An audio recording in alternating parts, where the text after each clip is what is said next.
యొక్క ఉద్యమ స్ఫూర్తితో మనకు వచ్చింది. అన్ని చేసినా కానీ శాంతియుతంగానే మనం ఇండిపెండెన్స్ సాధించుకున్నాం. ఇండిపెండెన్స్ సాధించుకున్న తర్వాత ఒక కంట్రీ రిపబ్లిక్గా అవడం చాలా ఇంపార్టెంట్.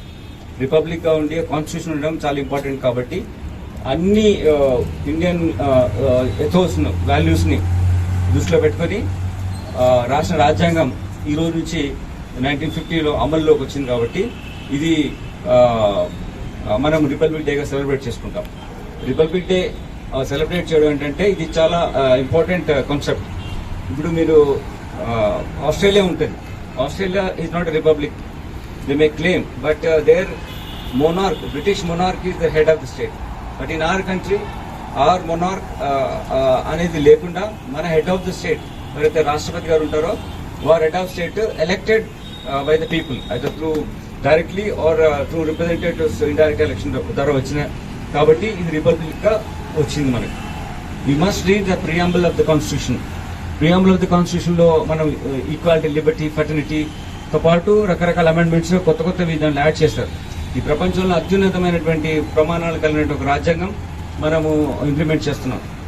ఇదొక ఎందుకు ముఖ్యమంటే మీకు చూస్తే మనం వరల్డ్లోనే పెద్ద కాన్స్టిట్యూషన్ అనే మదర్ ఆఫ్ ఆల్ కాన్స్టిట్యూషన్ అని అంటారు.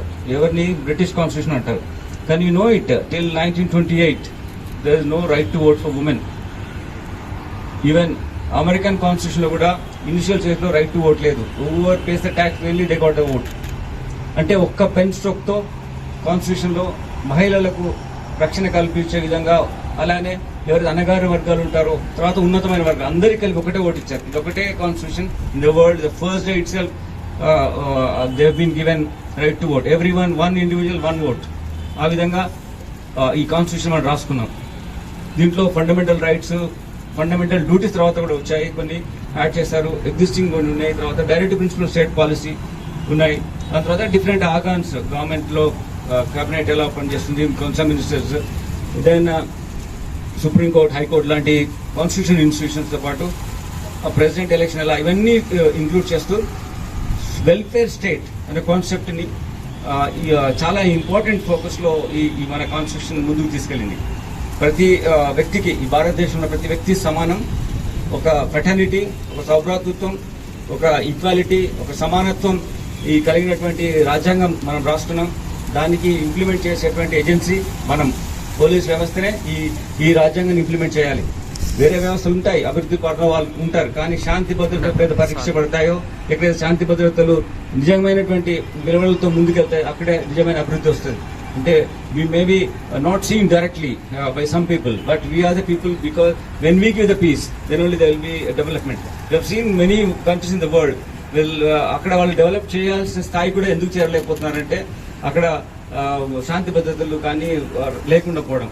సీన్ గల్ఫ్ లో, ఇరాన్, ఇరాక్ లో ఏం జరిగింది, ఇప్పుడు లెబనాన్, పాలెస్టైన్, దెన్ ఇజ్రాయెల్ లాంటి డెవలప్ కంట్రీలు ఏం జరుగుతోంది, శ్రీలంకలో ఏం జరిగింది.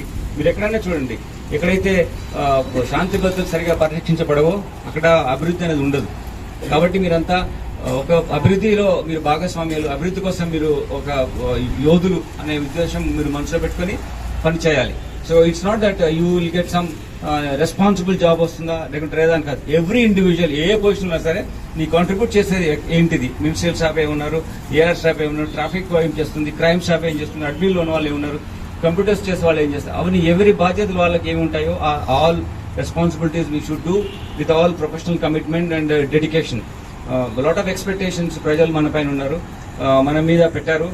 ఈ దేశంలో 140 కోట్లు అయి ఉంటుంది, ఇప్పుడు ఎక్కువ అయినా ఉండొచ్చు. ఇప్పుడు మళ్ళీ సెన్సస్ తీసుకుంటే పెరుగుతుంది. ఇట్లా నెక్స్ట్ ఫ్యూ ఇయర్స్ లో మళ్ళీ సెన్సస్ 31లో అవుతాయి. అప్పుడు అందులో ఎంతమంది ప్రభుత్వంలో ఉద్యోగాలు సాధించగలుగుతున్నారు, అందులో ఎంతమంది పోలీస్ అధికారులు కావాల్సిన they are lucky people. How many people are becoming employees, how many people becoming public servants, how many police officer కాగలుగుతున్నారు. మన రాష్ట్రంలోనే 4 కోట్ల జనాభా ఉంటే మన ఫోర్స్ కు ఎంతమంది మనం పోలీస్ ఆఫీసర్ అవ్వగలుగుతారు? అంతగా అదృష్టం ఏం కావాలి? So it's a responsibility entrusted on you.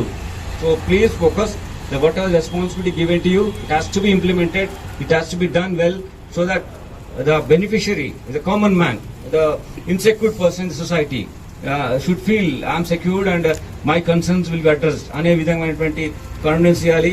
ఎవరైనా సరే మన డిపార్ట్మెంట్లో పనిచేసే ప్రతి ఒక్కరు కూడా పూర్తి నమ్మకం కలిగించే విధంగా మన ప్రజలతో ఉండాలి. అందుకోసమే మనం bin telling about commissionerate like visible policing, quick response and use of technology for better service delivery. ఈ 3 ఆస్పెక్ట్స్ లో మనం తొందరగా రెస్పాన్స్ ఇవ్వాలి, విజిబుల్ గా ఉండాలి, ప్రజలకు అందుబాటులో ఉండాలి. అలానే సమస్యలు లా అండ్ ఆర్డర్ పర్స్పెక్టివ్ కానీ క్రైమ్ పర్స్పెక్టివ్ వస్తే వాటిని మనం టెక్నాలజీ యూజ్ తో తొందరగా వాటిని మనము రిసాల్వ్ చేసేయాలి. అలా చేయాలి. దానికందరం మన ఒక టీం, మనంతా టీమ్ గా పనిచేయాలి. ఒక కుటుంబం మనము స్ట్రాంగ్ గా ఉండాలి. ఒక pillar for the countries growth. So we have to be United, we have to be strong, we have to have our own solidarity among ourselves for our to enable us to contribute better for the country. So ఇది చెప్తున్నాను. ఇది me republic day రోజు మీరు మనము passing out పరేడ్లో కూడా మనము oath తీసుకుంటాం. అది ప్రతిరోజు మనం ఆ ఓత్ తీసుకోవాలి. ప్రతిరోజు మనకు గుర్తు రావాలి.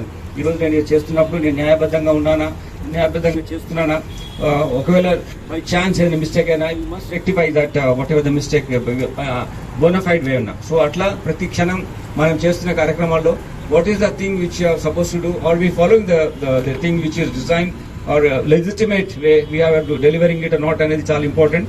See that your duties are done well. Because of your duties common man, civilian, common man, everyone should get benefit. Common women కూడా అందాం ఇప్పుడు.